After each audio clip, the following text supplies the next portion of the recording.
De retour sur votre émission Kilt et Conscience. Ça faisait longtemps que nous vous avions eu ou vous nous aviez suivi. Je sais que nous avons énormément manqué. Ben, rassurez-vous, nous sommes de retour. Mais avant tout, Kawen, ça va? Ça va bien et toi? Ouais, ça va. Un mot pour toutes les personnes, les internautes qui nous ont tant suivis. À un moment, il y avait un stop. Est-ce que tu as un mot là-dessus? Chers internautes, je vous salue dans le nom du Seigneur. Vous nous avez tellement manqué, on avait eu un petit problème technique et là nous sommes de retour dans notre rubrique Culte et Conscience que nous allons partager avec vous aujourd'hui. Déjà, nous commençons avec notre thème du mois que nous allons décortiquer d'ici peu. Merci. C'est quoi déjà le thème du mois, Kawen? Notre thème du mois, c'est les flèches du Père, l'absence de la honte devant les ennemis. Voilà, je sais, bientôt là, nous allons rencontrer le flèche qui vont vous faire comprendre c'était quoi l'idée du thème, c'est quoi la vision du thème et qu'est-ce qu'ils apprennent quotidiennement et chaque dimanche. Allons-y rencontrer le flèche et écoutons le message.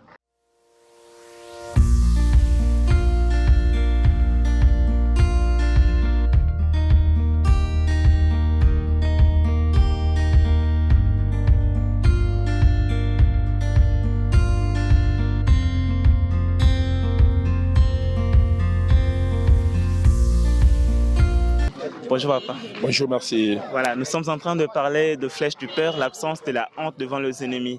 Est-ce que vous pouvez nous dire par rapport à l'enseignement, qu'est-ce qui prouve ou qu'est-ce qui montre ou les caractéristiques qui prouvent que ces fils commencent à devenir dangereux comme flèche?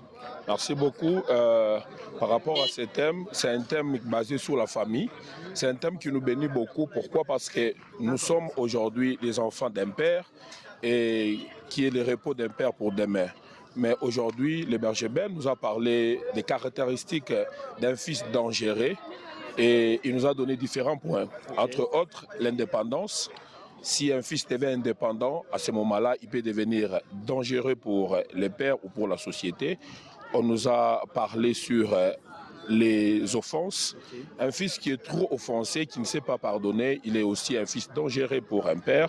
Et on nous a parlé aujourd'hui aussi de la passivité. Un fils qui est trop passif, c'est un fils qui est aussi dangereux.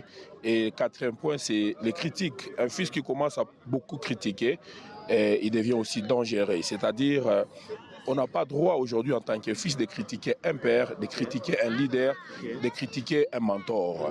Et je pense que c'est un sous-thème qui nous a beaucoup bénis parce que ça ne cadre pas seulement avec la vie chrétienne, mais ça cadre aussi avec la vie singulière dans la société. Bonjour papa Rifa. Bonjour Mr. Motivation. Merci. Alors on est en train de nous parler de flèche du père et dans l'enseignement on a souligné qu'il y a des fils qui sont dangereux. Mon problème ici c'est comment faire pour ne pas être un fils dangereux ou une flèche dangereuse pour le père. Au travers du message d'aujourd'hui, nous avons eu une technique selon laquelle il faut juste se laisser sous une autorité. Il faut se laisser faire. Vous savez, aujourd'hui, le prédicateur a évoqué un point très important qui est lié aux critiques et à l'exposition des faiblesses du père. Donc, il faut juste apprendre à se taire quand il faut se taire et le dire quand il faut le dire et de la bonne manière. Parce que la chose que nous faisons n'est pas très importante, mais la manière de faire la chose, elle dépasse l'importance de la chose.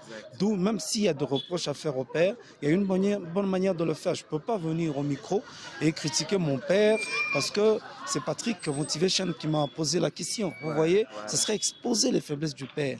D'où la raison de se laisser sous une conduite, sous un leader qui t'oriente dans certains choix et qui te permet à ce que tu deviennes excellent dans ce que tu veux devenir. Ça, c'est le premier point. Le second que j'ai appris au travers du message, c'est celui d'apprendre à voir au-delà de ce que nous connaissons. Parce que tout le monde connaît tout. Tout le monde estime de tout connaître. Mais c'est quand tu te laisses diriger par celui que tu estimes être supérieur à toi, qui est la tête, et après tu auras des bénédictions. Parce que se rebeller contre le Père serait une malédiction. Bonjour frère Papi. Bonjour mon frère Patrick. Alors ça c'est très fort. On est en train de chercher à savoir, parce qu'on nous a parlé des caractéristiques des fils dangereux, l'orgueil, l'indépendance et tout ce qui va avec. Comment faire pour ne pas tomber dans ces erreurs? Comment faire pour ne pas devenir un fils dangereux ou une flèche dangereuse? Merci beaucoup pour la question. La première des choses que nous devons savoir sur des mauvais fils, ou soit des mauvaises flèches, c'est premièrement le doublement de la vision. Lorsqu'on est un fils, on doit d'abord s'attacher à la vision du Père. Et lorsqu'on est en dehors de la vision du Père, c'est une façon de détruire le Père.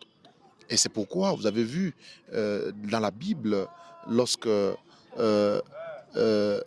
beaucoup ont voulu détruire la vision du Père, sont partis par tomber, ou soit détruire leur propre avenir.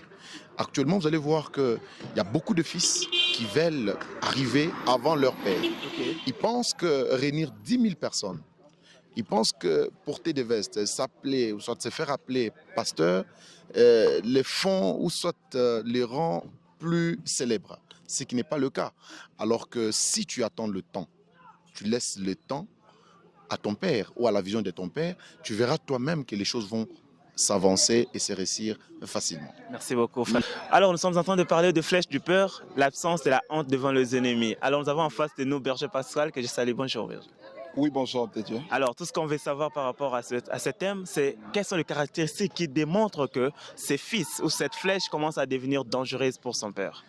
Alors, en fait, il y a plusieurs caractéristiques, mais une des caractéristiques les plus remarquables, c'est l'orgueil.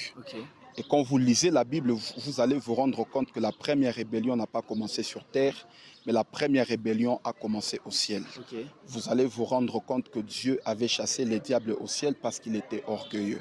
Tout péché est un crime, mais celui d'orgueil rend la personne un criminel. Waouh, ça c'est très fort. Alors, comment faire pour ne pas tomber dans ces caractéristiques? Comment faire pour ne pas être un fils dangereux? En fait, la chose la plus importante, il faut d'abord savoir aimer son père et savoir aussi en fait l'honneur qui lui est dû. L'une des choses qui prouve ou qui révèle la dangerosité dans les fils, c'est d'abord en fait l'absence d'honneur envers le père. Si tu veux être un fils digne, un fils fidèle, tu dois d'abord reconnaître l'honneur que tu dois à ton père. C'est très fort, merci beaucoup Berger. Voilà, nous sommes en train de débattre, discuter toujours sur le thème, le flèche du peur, l'absence de la honte devant les ennemis. Et comment est-ce qu'on peut faire pour ne plus être un fils dangereux? Oui, pour ne pas être un fils dangereux, il faut suivre le père, suivre l'autorité du père, ne pas agir par lui-même. Il faut attendre l'autorité du père, entendre tout ce que le père dit, les conseils du père aussi pour être préparé pour la bonne réussite. Merci beaucoup frère. Merci de nous avoir suivis nombreux. Tout ce que j'ai comme conseil par rapport à ce thème, ne vous rébellez jamais contre l'autorité que Dieu a placée sur votre chemin. C'est dangereux. À quoi est-ce que c'est important d'être un fils dangereux pour le Père? N'oubliez pas de vous abonner sur toutes les pages d'International Compassion Gospel Church et du prophète Serge Abakouk sur Facebook, Instagram, TikTok et YouTube. Un plaisir de vous retrouver pour le prochain numéro. Ciao.